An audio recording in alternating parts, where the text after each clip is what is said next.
Hi, I'm Katharine Zarrella, and we are live from day 2 of New York Fashion Week, where Brandon Maxwell's Spring Summer 20 collection just walked down the runway.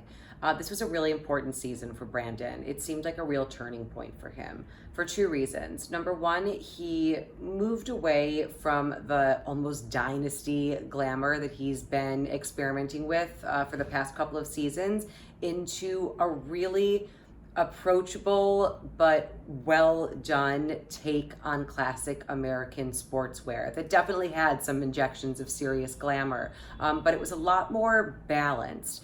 And number two, because he launched menswear for the very first time.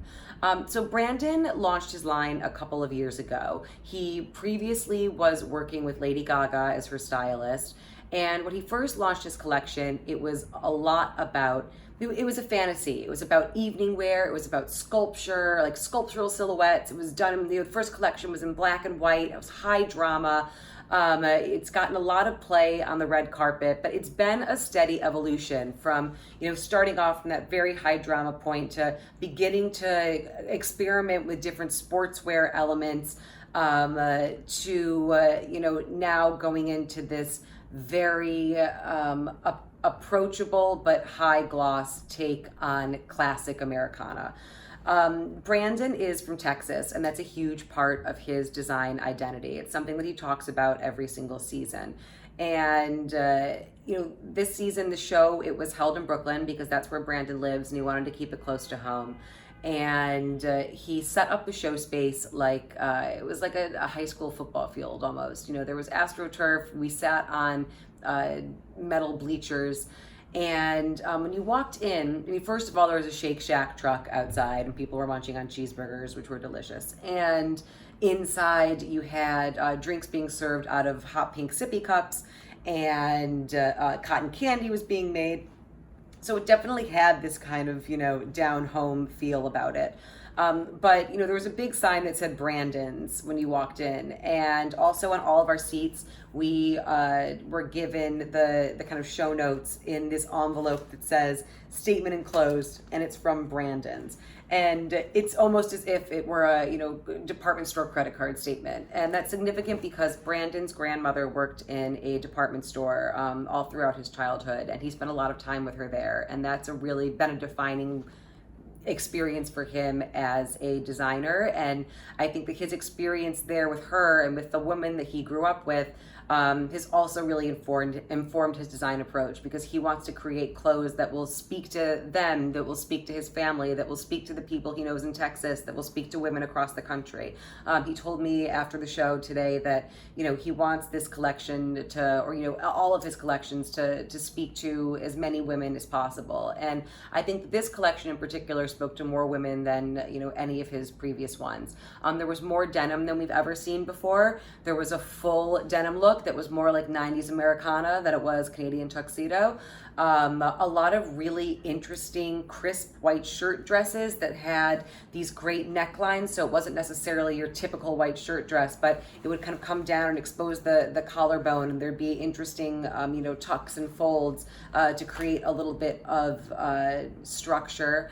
A lot of great blouses, boxy jackets and blazers, cozy sweaters. He still held on to his signature glamour. There were definitely some ball skirts with big slits that were paired with one-shouldered tank tops, or there was another look that it was a bustier top with kind of a mullet train, and then in the front it revealed the midriff and it was paired with jeans.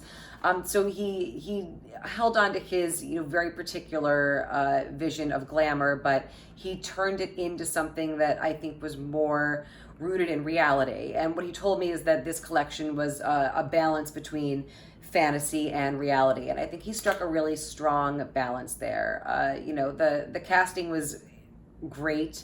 Bella Hadid walked the show, and she and a number of the other models really channeled this kind of 80s or even 70s runway vibe where, instead of models just walking down the runway, stone-faced and then walking back, they were twirling and dancing. Like Bella threw her handbag over her shoulder, and she's blonde now, by the way. And there was a lot of kind of joy and dancing on the runway. And, Brandon mentioned to me that he wanted this show to really be happy and joyful because he feels like the world at large is not at this moment. That was reflected in the music as well. You had Dolly Parton, you had Whitney Houston. The last song as everyone walked down the runway was Don't Dream It's Over by Crowded House. You had a lot of people clapping and singing as the finale was happening. Confetti fell from the sky. And it was definitely a feel-good moment. As far as the menswear, I think that this is an indication of where Brandon wants to take his brand in going into a kind of big brand direction, launching new categories. It was a strong foray into menswear, and he started it because he'd been getting a lot of requests for menswear, and then his fiance said to him that he wanted a shirt in the same color as Bella Hadid's gown from last season. So that was kind of the inspiration for why Brandon wanted to launch this section of his brand. There were, again, a lot of kind of classic American sportswear moments. There was a tracksuit that was done in camel, and I'm not sure of the material, but it looked very, very luxe. Suits, jackets with satin lapels. So again, playing with that sense of glamour and reality.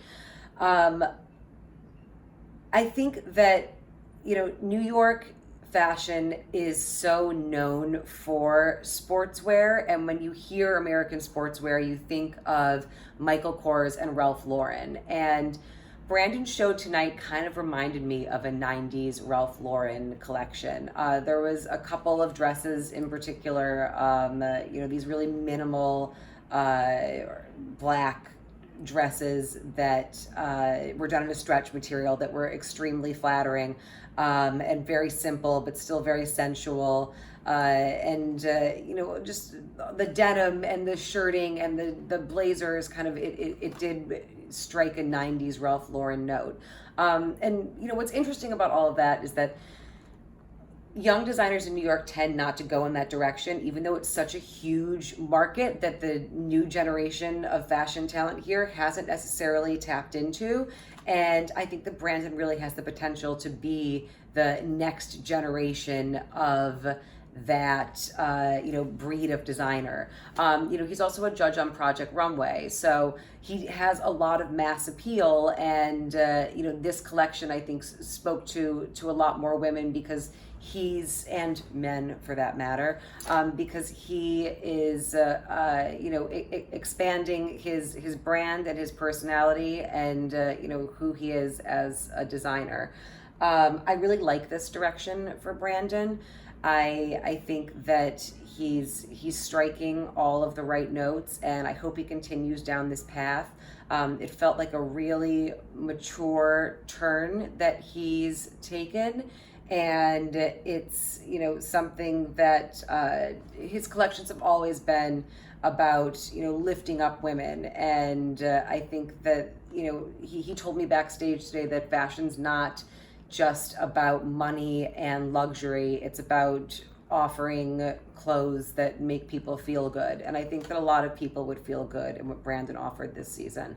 It's also worth noting that Carlene Surf de Dudzil styled the collection for the first time. And I think that we didn't talk about this specifically, but I think that she, helped him take the collection as far as the runway styling into something that touched on that really elevated sportswear that still, had a sense of fun and glamour, but then again was balanced in reality. I think that this was one of Brandon's strongest collections, and it will be interesting to see how it does at retail, and it'll be interesting to see if he continues down this path. And I hope he does, because I think it's a really smart, solid path, and he hit all of the right notes as far as making accessible American sportswear exciting for a wide range of consumers. And that's all I have to say about Brandon, and I will see you tomorrow.